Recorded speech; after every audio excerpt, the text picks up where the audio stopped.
Alors, je pense que c'est le moment de commencer avec notre Daniel, notre cuisinier. J'espère qu'on va tous manger à notre faim tout à l'heure. On a eu assez de temps avec voilà, les autres, avec l'expert et avec les autres invités. Et maintenant, c'est le temps de notre cuisinier qui va sûrement nous faire un bon plat à déguster. Bonsoir, Daniel. Bonsoir Ibrahima. Alors, encore une fois, merci d'être passé nous voir. Merci d'être dans nos locaux ici. On va tout d'abord aller avec cette formation que vous avez fait. On imagine que vous avez fait une formation dans le domaine de la cuisine. Qu'est-ce que cela vous dit? Comment est-ce que vous avez eu l'idée de faire la cuisine alors que sûrement dans votre pays, parce que dans le mien, c'est généralement les femmes qui préparent, c'est les femmes qui font la cuisine. Comment est-ce que vous est venue l'idée de faire une formation dans le domaine de la cuisine? Depuis le pays, mon papa c'est un pâtissier. J'ai eu à travailler déjà avec le pays avant d'arriver ici. Donc une fois arrivé ici, voilà la situation des choses. Je me suis dit ok, pourquoi ne pas continuer dans le domaine où je m'y connais. Voilà que je suis arrivé dans la cuisine. J'ai d'abord fait une école de langue, tout juste pour apprendre la langue d'abord. Et c'est de là que j'ai fait une pratique dans une cuisine, dans un hôtel quelque part là. Je me suis dit ok, je vais essayer. Et voilà, je me suis donné. Et vous vous êtes lancé au plat. Aujourd'hui, Exact. vous travaillez. Alors, qu'est-ce que cela vous inspire aujourd'hui? Travailler dans le domaine de la cuisine, c'est vrai, vous l'avez pris de votre papa qui est pâtissier, mais qu'est-ce que cela vous procure? Encore une fois, comme je l'ai dit, quand on sait que la plupart, dans nos pays, la plupart des cuisiniers sont des femmes. Bon, au pays, oui, la plupart de nos femmes sont toujours dans la cuisine, font la cuisine et tout. Bon, et si je me suis dit, pourquoi ne pas faire une carrière dedans? Puisque c'est pas seulement les femmes qui le font ici, c'est pratiquement les hommes qui sont en Europe, ce sont les hommes qui sont vraiment dans la cuisine. Pourquoi ne pas essayer? Et c'est vrai que c'est pas un métier qui est un peu aussi facile comme on le dit. Il y a le stress, il y a le tempo, c'est-à-dire le temps puisqu'on travaille à la carte. Quand il y a une commande, ça a son temps à faire avant de sortir. Donc, c'est un métier qui a vraiment de stress et de pression. Voilà. Donc, s'il y a la volonté, et c'est ce que tu as choisi, c'est pas qu'on t'a forcé, on t'a dit viens faire ça ou quelque chose, tu l'as choisi toi-même, tu t'es donné à la volonté. Donc, on peut tous subir et arriver là où l'on veut. Absolument, je suis entièrement d'accord avec vous. Ce qui signifie peut-être que s'il y a des Africains qui nous suivent là à partir de l'Afrique, vous leur dites déjà de s'intéresser aussi à la cuisine, que c'est Oui, quelque chose de bon. oui, c'est quelque chose de bon, je dirais, parce que si tu travailles, on sait que non, tout d'abord, à te voir noir dans la cuisine, on te sous-estime d'abord. Mais quand tu finis le plat, tout est bien sur le plat, ça sort et il déguste ça, là, on demande à voir le cuisinier et là, tu sors voir les guests. En tant qu'on te voit, en tant que noir, bon, c'est du respect pour nous, c'est la fierté, vous voyez? Donc, si c'est un métier que l'on aime et avec le stress et tout ça là, tu peux parvenir à faire ton travail bien, je vais dire, OK, mettez-vous, c'est un bon travail, je dirais, c'est un bon travail. Et du moins, quand tu trouves un bon restaurant ou bien hôtel là où tu travailles, on connaît ton geste que tu fais et tu es toujours aussi, comment dirais-je déjà en français, c'est-à-dire on te loue pour ce que tu fais, quoi. Voilà. Donc, ça donne la joie. Alors voilà. Alors, vous avez ébauché un plan qui touche un peu la couleur de la peau. Sûrement, on reviendra sur ce pan. Peut-être que parmi les gens qui nous suivent ici, il y aura une question là-dessus. Et si ce n'est pas le cas, moi, je reviendrai vous poser une question là-dessus. Mais avant, allons sur voilà, la formation professionnelle. Je vois qu'il y a des gens qui montent sur le podium qui ont envie peut-être de poser des questions, mais je leur prierai de patienter un tout petit peu le temps pour nous de connaître d'abord pourquoi Daniel a choisi de faire la cuisine, pourquoi, qu'est-ce que ça lui apporte aujourd'hui et voilà, quelles sont les difficultés qu'il a rencontrées. Il y a beaucoup de choses à dire sur ce qu'il a fait avant de prendre vos questions. Alors, Daniel, pour continuer avec vous, avant de prendre les questions de ceux qui nous suivent, je veux juste vous demander comment est-ce que vous avez pu trouver votre formation professionnelle? Est-ce que c'était difficile de trouver une formation ici? Et comment vous avez fait pour trouver une formation dans la cuisine? Bon, comme je l'avais mentionné tout à l'heure, il y a une affaire de langue qui joue vraiment un rôle important ici en Allemagne. Bon, et si tu as aussi, bon, tu t'y connaît un peu de la langue. Il y a aussi la façon dont l'on rédige une lettre d'embauche. Juste, c'est-à-dire étape par étape, quoi. Là, l'on a besoin d'aide. Il y a des bureaux qui sont ici à Berlin qui nous aident pour ces genres de difficultés. Et puis voilà, j'ai été là-bas, j'ai formé les papiers qu'il faut, le CV a été rempli comme ça se doit. Et j'ai envoyé à des endroits où, qui me plaît, que j'ai dit, OK, là, je peux travailler. Je peux travailler, j'ai envoyé là-bas. Bon, d'autres, tu as des réponses positives. D'autres disent, OK, il n'y a plus de place et comme ça. Donc, tu y vas, tu fais une journée avec eux, tu vois comment c'est là-bas, si ça te plaît, tu dis oui, voilà, voilà. OK, et ça vous a coûté combien de temps? Le temps de, chercher une place de formation et d'en trouver une? À vrai dire, j'ai pas pris, ça m'a pas pris beaucoup de temps, hein. Je crois quelque chose de 2 semaines. 2 semaines, dans les 2 semaines, j'ai été déjà à 3 ou 4 hôtels que j'ai visités avant de choisir là où j'ai choisi. OK, ce qui veut dire ça ne vous a pas coûté, assez de temps. Non. Mais, est-ce que, on peut dire, vous avez ébauché tout à l'heure le facteur, de la peau. Je ne veux pas trop en parler, mais est-ce que, ça a joué un peu, dans la recherche de votre, place de formation ou ça n'a pas du tout, joué, ça n'a pas été un facteur, parce que vous l'avez obtenu, disons facilement? Oui, ça n'a pas vraiment joué un rôle vraiment, vraiment dedans. L'important est que tu leur montres que tu es intéressé, même si c'est un premier jour que tu es dans leur hôtel pour juste pour voir comment ça fonctionne. Mais on Mmh. te voit bouger, poser des questions. Là, le gars, il est intéressé. Là, ça le motive. C'est ce que les Allemands aiment beaucoup, ça. Ça le motive. Ah, il est intéressé, il veut apprendre. Il est encore jeune, il a encore la force de travailler. Donc, voilà. Et vous insistez sur la motivation, ce qui veut dire que les Allemands aiment une personne motivée pour pouvoir trouver une place de formation. Vous voulez dire qu'il faut vraiment montrer de l'intérêt et montrer Exactement. une certaine motivation auprès des Exact, entreprises pour qu'elles vous e- prennent facilement. exactement. Alors, Exactement. vous avez aussi ébauché le facteur langue. J'imagine que ça a un peu aussi joué sur vous ou tout était OK pour vous dans le domaine de la langue allemande parce qu'il y a beaucoup de gens qui se plaignent ici pour dire vraiment et ils ont des difficultés pour trouver une place de formation parce qu'ils n'ont pas encore, ils ne maîtrisent pas encore la langue de Goethe, disons l'allemand. Oui, et la langue, c'est vraiment, vraiment, vraiment, vraiment un facteur important dedans. N'importe quel domaine, dans n'importe quel domaine de travail, même dans la vie ici, la langue, c'est vraiment important. Vous voyez? Donc, moi, j'ai été à l'école de langue. J'étais arrivé dans mes premières années, j'ai été à l'école de langue 2 ans avant que j'ai pu commencer à comprendre quelques mots et pouvoir me diriger, quoi, poser des questions, ce que j'ai besoin, ce que je veux et tout ça. Vous voyez? Et donc, quand il y a la langue qui est là, donc je crois que ça va. L'on doit seulement s'intéresser, vous voyez? L'on doit s'intéresser vraiment à vouloir apprendre la langue là. Et là, ça passe.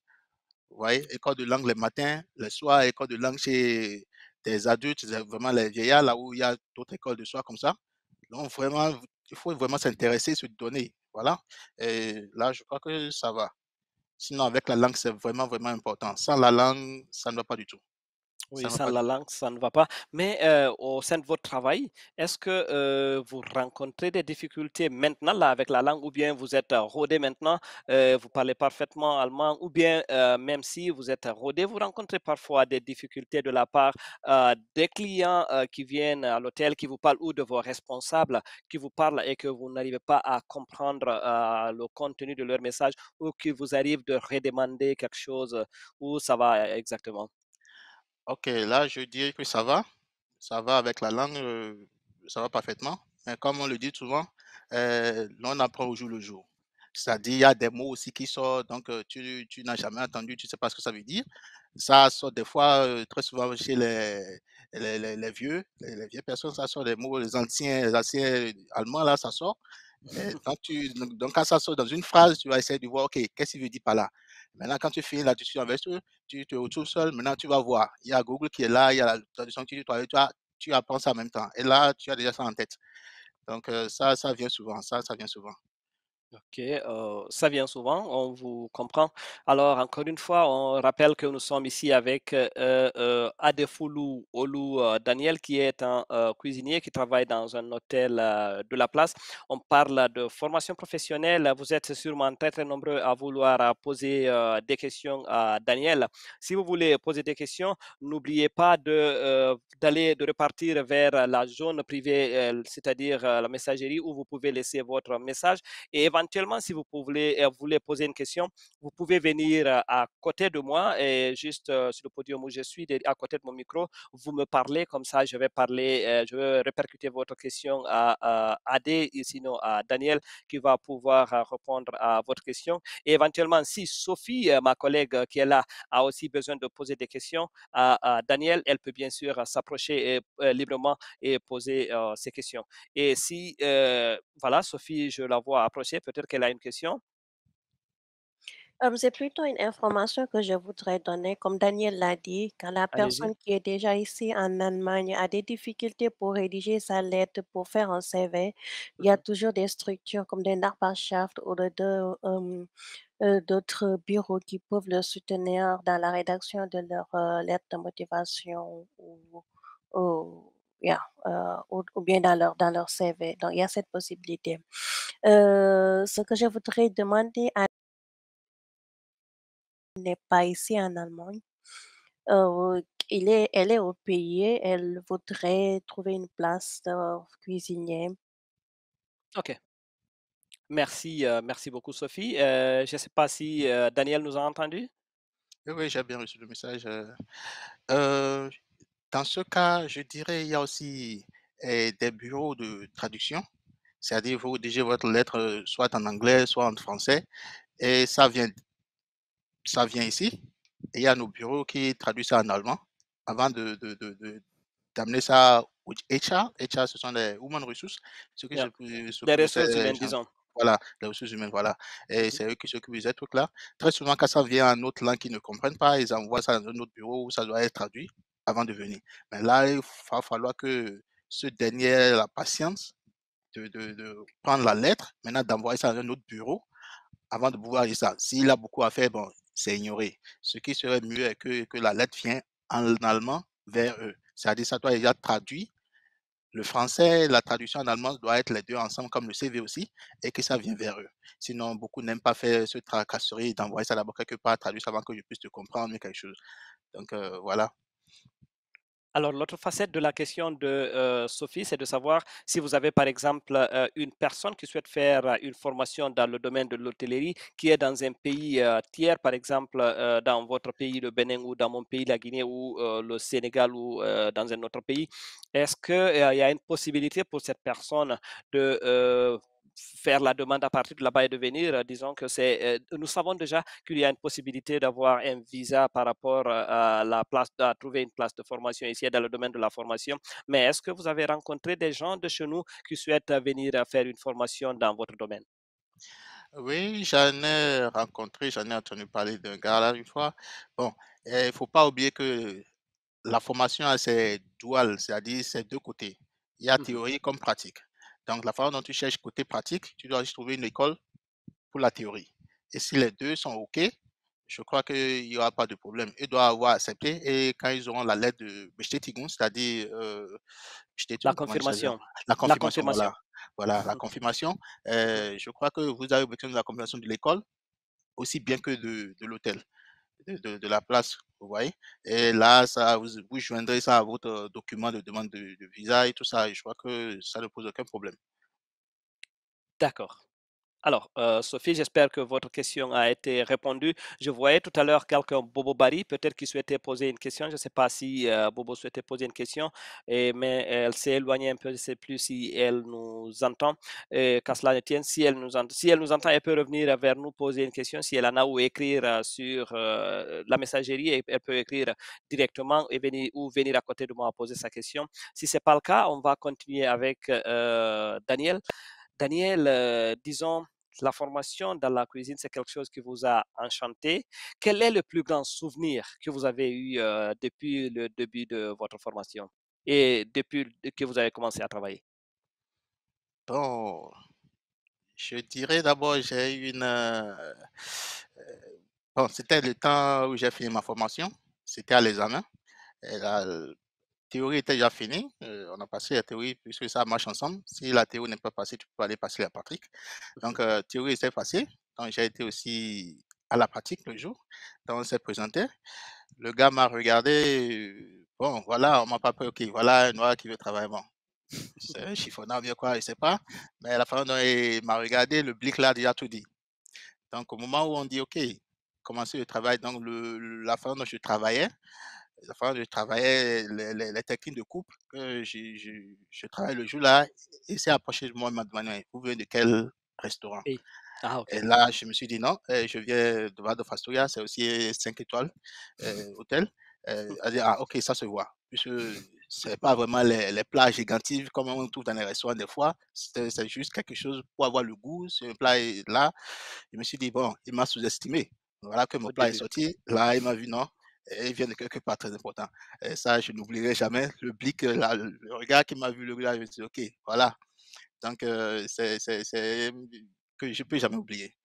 Je peux jamais Oui, oublier. c'est un facteur très marquant. Vous avez bien fait de ressortir ce point. Alors, est-ce que vous aviez ébauché ça? Et quand vous faites vos plats au juste, est-ce que les gens, d'abord, est-ce que les gens sont informés que c'est vous qui faites la cuisine, que c'est vous qui allez faire la cuisine peut-être avant de manger, ou bien c'est après avoir mangé, parfois qu'ils cherchent à savoir à qui a fait la cuisine. Et si c'est le cas, si c'est le premier cas, les gens cherchent à savoir d'abord qui a fait la cuisine avant de manger. Est-ce que quand on sent que c'est vous, avec votre couleur de peau, qui avez fait la cuisine, est-ce que ils mangent, comment ça se passe juste sur cette couleur de peau et bien sûr avec le travail? Ok, à vrai dire, jusqu'à présent, j'ai jamais vraiment eu ce problème de peau avec n'importe quelle personne. Puisque, ok, à vrai, je travaille backhouse, comme on le dit. C'est-à-dire, la cuisine se fait derrière, le service prend le plat et sort ça déjà maintenant. Maintenant, Mhm. donc, ils ne savent pas qui l'a cuisiné, qui l'a préparé, comment ça a été fait et tout. Maintenant, c'est manger, déguster, ok, c'est bon, c'est un bon plat, tout ça là, félicitations aux cuisines là-bas, ou bien quelque chose.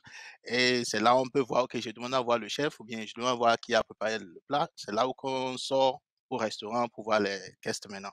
Vous voyez, là, bon, on peut que dire merci, ça a été bien. Comment vous avez fait ça? Je peux avoir la recette et tout ça, ce genre de trucs. Mais sinon, j'ai jamais eu de difficulté avec la peau. Et est-ce qu'il vous arrive de donner des recettes à des clients? Heu, ça c'est un technique de travail. Comme mon chef le dit souvent, en tant que chef représentant du restaurant, si je sortais, je donnais un récept à un gars, est-ce qu'il va revenir demain? S'il sait maintenant le faire lui-même à la maison, est-ce qu'il va repasser demain? Alors là, moi, je ne ferai pas mon cash, voilà. Ou soit on donne la recette, mais un petit point qui est important, tu ne mentionnes pas ça. Et ce qui fait que il va bien vouloir essayer ça à la maison, tout faire, mais ça va pas, le résultat ne Ça, sera pas comme ça doit être. vous allez donner certains aspects, mais ça va toujours manquer quelque chose. Ça va toujours manquer quelque chose. Peut-être le temps de laisser ça pour que ça prenne le goût, bien de tout là. Bon, laisser ça, mais il y a toujours quelque chose qui va Alors, manquer. une technique que les gens qui souhaitent suivre une formation dans ce sens ont déjà pigé, j'espère bien. Alors, disons, Sophie nous rappelle que pour les personnes qui sont en Allemagne, il y a toujours la possibilité d'avoir le soutien de bureau qui vous aide dans la rédaction de la lettre de motivation et du CV. Oui, c'est clair, exactement. C'est toujours d'ailleurs partout en Allemagne. Vous avez toujours des structures, des organisations qui vous aident dans la rédaction de vos CV, dans la rédaction de votre lettre de motivation. Et également, si vous avez des difficultés à rencontrer ces organisations-là, vous pouvez justement venir vers la plateforme Together in Germany. Cette plateforme est là pour vous guider, vous orienter, vous donner tout ce qui vous manque dans ce pays. Daniel, je te reviens également, à moins qu'il y ait une question d'une autre personne qui est dans le public qui souhaite poser une question. Si c'est le cas, j'attends la personne juste à côté de moi pour une question, qu'elle me souffle la question et que je pose la question à Daniel. Si ce n'est pas le cas, vous pouvez écrire sur la plateforme, vous pouvez dans la messagerie, vous écrivez là, on va répercuter la question. Mais si vous avez une question aussi que vous voulez me dire directement, vous pouvez venir à côté de moi. Et si ce n'est pas le cas, Daniel, on va toujours continuer avec toi, votre formation a duré au juste combien de temps? Et voilà, vous avez payé pour avoir cette formation? Et comment, si ce n'est pas le cas, est-ce que vous, on vous a payé lors de votre formation? Est-ce que ce travail que vous faites aujourd'hui vous permet de vivre et de joindre les deux bouts? Beaucoup de questions en même temps. Ouais, je vais commencer par la durée de la formation. La formation a duré 3 ans. Et comme je l'ai dit tout à l'heure, c'est une formation duale, c'est-à-dire théorie, école, comme pratique à l'hôtel. Ça a pris 3 ans. Et vers la fin des 3 ans, on a examen aussi à faire, théorie aussi, pratique. Oui, j'ai pas payé pour la formation. Sinon, il y a aussi quelqu'un sur le territoire ici qui était déjà enregistré au niveau de House Builder et qui est dans social ou bien qui est dans Job Center, je ne sais pas. Ça dépend de quel papier tu as à la main, que tu sois de quel niveau tu dois aller. Maintenant, c'est ceux-là qui te cherchent la place, qui disent OK, il faut aller vers telle personne. Ils vont t'écrire, t'aider à faire le CV, ton papier, tout ça là, et tu envoies aux endroits où tu aimerais travailler. Maintenant, quand tu trouves un endroit, tu as le papier en main, maintenant tu retournes vers eux. J'ai trouvé quelque part, voilà le bestätigung de ces derniers, et voilà, et ça s'effectue entre eux.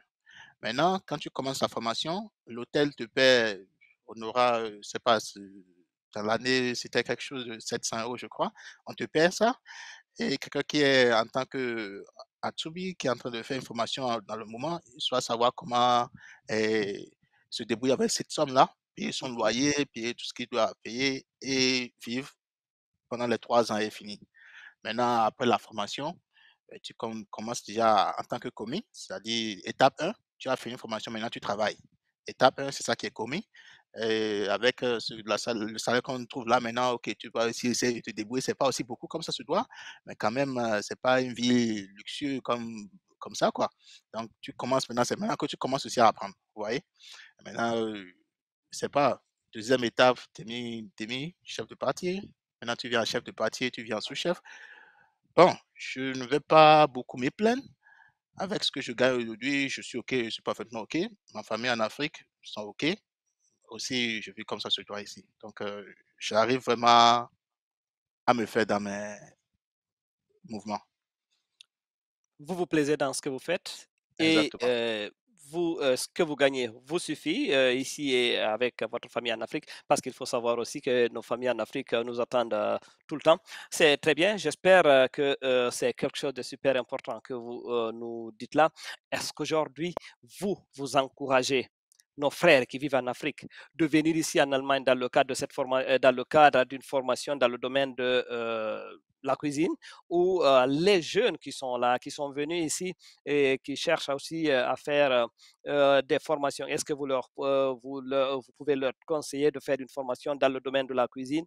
Si c'est le cas, comment est-ce que vous faites pour encourager certains jeunes qui sont là à quitter certains secteurs qui ne sont pas porteurs et de venir vers la formation? Est-ce que vous pouvez comparer la formation professionnelle et les études dans ce pays pour les gens de notre communauté?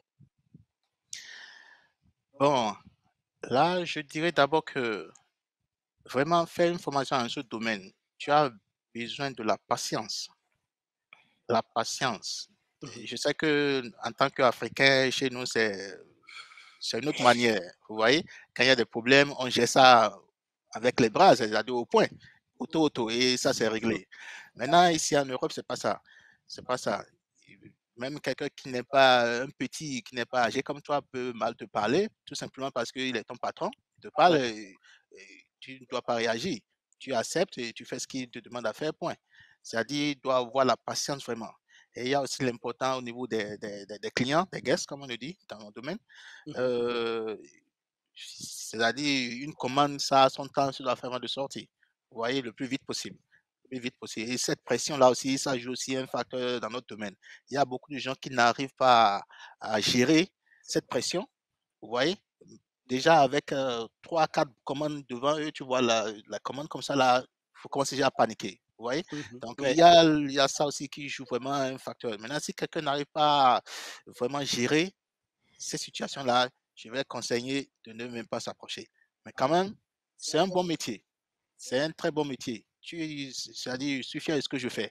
Je suis fier de mon plat que ça sort. Je sais que ok, c'est moi qui l'a fini, c'est moi qui l'a fait sortir. Vous voyez? C'est un métier qui est bon. Euh, je n'ai rien vraiment à plaindre là-dedans. Mais le facteur stress, ça s'apprend, non? Ça s'apprend au fur et à mesure qu'on est là. Ça s'apprend, exactement. Ça s'apprend. J'ai eu aussi des collègues déjà qui se sont fait expulser parce qu'ils sont trop chauds. Ils sont trop chauds, il n'y a pas la patience, il n'y a pas de truc là, il doit discuter, et tout. Donc, il fait expulser de ça. Et là, ça fait du temps perdu, quoi. Et tu as commencé déjà il y a 1 an, 2 ans, et là, il y a un petit problème, là où tu dois exercer la patience. Maintenant, et tu as tout caché, ce qui fait que tu sors. Voilà 2 ans de ta vie qui est passée en arrêt. Vous voyez? Donc, ça, c'est aussi important. C'est aussi important. Il faut aussi savoir ce que je veux. J'ai décidé à le faire, c'est pas comment forcer à venir le faire. Je veux le faire, la volonté est là, je veux le faire. Donc tout ce qu'il y a comme problème ou tout aux alentours, je dois être en mesure de tout accepter, d'arriver à mon but. Le but là, c'est seulement 3 ans. Tu as ça dans ta poche, tu peux travailler n'importe où tu veux, que ce soit en Afrique, que ce soit en Europe, que ce soit en Amérique, tu peux travailler. Vous voyez? Donc vraiment, la patience de ça joue vraiment un rôle. J'espère que c'est un très bon conseil que vous donnez là, à moins que Sophie Ward ne souhaite dire le contraire. Non, j'ai plutôt deux petites questions. Daniel nous a dit qu'il recevait une certaine somme durant sa formation. Mhm. Est-ce que quand vous trouvez l'emploi maintenant, vous devez rembourser cette somme? Et deuxièmement, ce serait bien si tu expliquais aux gens, par exemple, que la formation est beaucoup plus profitable que... Il y a des personnes qui travaillent dans les cuisines sans formation, ils travaillent ainsi dans le temps. Et là, ils ils sont en train de perdre peut-être du temps. Ils sont en train de perdre aussi leur chance, d'avoir une qualification parce qu'ici, c'est la qualification que les autorités regardent. Yeah. Ok, je vais d'abord entamer la première question. Mhm. Euh, Ici, nous avons beaucoup de gens qui vivent euh, de l'État, c'est-à-dire de job center ou bien de social ou bien quoi là. Ils sont à la maison et reçoivent seulement de l'argent. C'est la même chose dans mon cas. Dès le début, je leur dis, quand tu es enregistré ici chez le House Level Builder et ils te donnent le douldon, quoi là, donc tu vas vers le social. C'est eux qui te donnent maintenant de l'argent à manger, ils paient ton loyer et tout. Maintenant, en ce moment-là, pour ne pas rester à la maison, tu te demandes que je vais faire une formation. Je vais aller à l'école, je vais faire une formation. Ils sont aussi prêts à financer cela jusqu'à ce que tu finis. Maintenant, tu finis, tu commences maintenant à travailler normalement. C'est-à-dire, tu travailles, tu paies impôts, euh, tout ce que tu dois payer. Là, tu demandes, tu as déjà fait quelque chose dans le pays déjà. Ça y est, là, il n'y a rien à rembourser. Juste si tu étais à la maison, ils vont te donner de l'argent là. Tu vas prendre l'argent, ils vont payer ton loyer, tout ça là. Maintenant, tu profites pour apprendre quelque chose d'eux. C'est pas qu'on doit encore rembourser ces sous-là comme nos étudiants le font. Voilà, côté d'étudiants, maintenant, s'ils étudient, à la fin, comment se travaille, ils doivent rembourser l'État. Mais de l'autre côté ici, c'est pas le cas. Vous voyez, c'est pas le cas. D'accord. Maintenant, la deuxième question, c'était quoi déjà? J'ai Je peux oublié vous la revenir, question. c'est par rapport aux gens qui travaillent ici, qui n'ont pas fait une formation. Ah, Là, des gens qui travaillent dans ok. la cuisine, mais qui n'ont pas fait une formation, est-ce que vous pensez que ce n'est pas une perte de temps pour eux? Est-ce que vous pensez qu'ils peuvent profiter avec ça? Ou le mieux, c'est d'aller suivre une formation avant d'aller travailler? Et il y a d'autres qu'on appelle Quereinsteiger, c'est-à-dire ils n'ont pas fait la formation, mais ils sont en tant qu'aide cuisinier. Prends-moi ci, coupe-moi ça, c'est comme ça ils ont commencé. Vous voyez. Au fur et à mesure des années, ils travaillent avec eux et ils comprennent déjà un peu. Ils font aussi tout ce qu'un cuisinier doit faire normalement, mais sans la formation. Et ça leur coupe, comment je dirais, la possibilité d'avancer. Vous voyez, ça leur coupe la possibilité d'avancer. Et là, ils ne gagnent pas comme quelqu'un qui a fait la formation. Mhm. Maintenant, il y a la possibilité maintenant de s'enregistrer au niveau de là où on fait le test. C'est-à-dire si là où ils travaillent, quelqu'un par exemple qui vient vers moi dans mon hôtel, là où je travaille, en tant qu'aide cuisinier, qui a fait 2 ans, 3 ans, 4 ans avec moi, je vois qu'il cuisine bien et peut tout faire comme je dois apprendre à quelqu'un un cuisinier. Ce dernier a la possibilité d'aller faire ce test parce qu'il n'a plus besoin d'aller faire la formation les 3 ans. Mais comme moi, mon hôtel dit, OK, il a fait tout ce temps avec moi, il peut le faire. Donc, je signe au nom de mon hôtel, c'est moi qui l'envoie faire le test. Donc, il va faire ce test, il passe, et maintenant, il est aussi comme ça cuisinier. Là, il a la possibilité d'avancer, d'augmenter chaque Merci. jour, et voilà. Merci énormément, Daniel. C'est sur ces mots que nous allons nous quitter. Merci vraiment d'avoir vous aussi accepté l'invitation de Handbook Germany au compte de ce projet. Ce fut un grand plaisir pour nous de vous avoir, d'avoir Boubakaba, d'avoir Kafayetou et l'expert qui est déjà parti. Ce fut un très grand plaisir vraiment de partager ce podium avec tout le monde, ce truc avec tout le monde. C'est pas fini, on peut aller de l'autre côté pour se soulager un peu, danser un tout petit peu. Je pense que le monde voilà, est fatigué maintenant. Les gens peuvent aller dans le club pour jouer un peu. Si Golshan est là, je pense que peut nous guider. Daniel, ce fut vraiment un grand plaisir. On n'aura même pas le temps de vous donner le temps de faire votre dernier mot, à moins que vous ayez quelque chose de spécifique à dire, c'est-à-dire un petit conseil ou sinon un petit appel à lancer parce que le temps qui nous est imparti est terminé, tellement votre partage était enrichissant ici, votre contribution était à la hauteur de nos attentes. Voilà, le temps s'est écoulé, on ne l'a même pas su, alors que maintenant je me rends compte qu'on a pratiquement plus de temps. Et voilà, au compte de ça, si vous avez un court appel à lancer. C'est un petit mot à dire à mes jeunes frères, grands frères. En tant que jeune, c'est le moment où on a la force de travailler. Et tout cela, ça commence avec une formation. Vous voyez? Donc, lancez-vous et c'est vraiment très important. Lancez-vous, faites une formation, c'est très, très important. Voilà, on ne trouvera pas un conseil, un appel aussi pressant et aussi important. Et voilà, merci encore une fois à tout le monde d'être passé.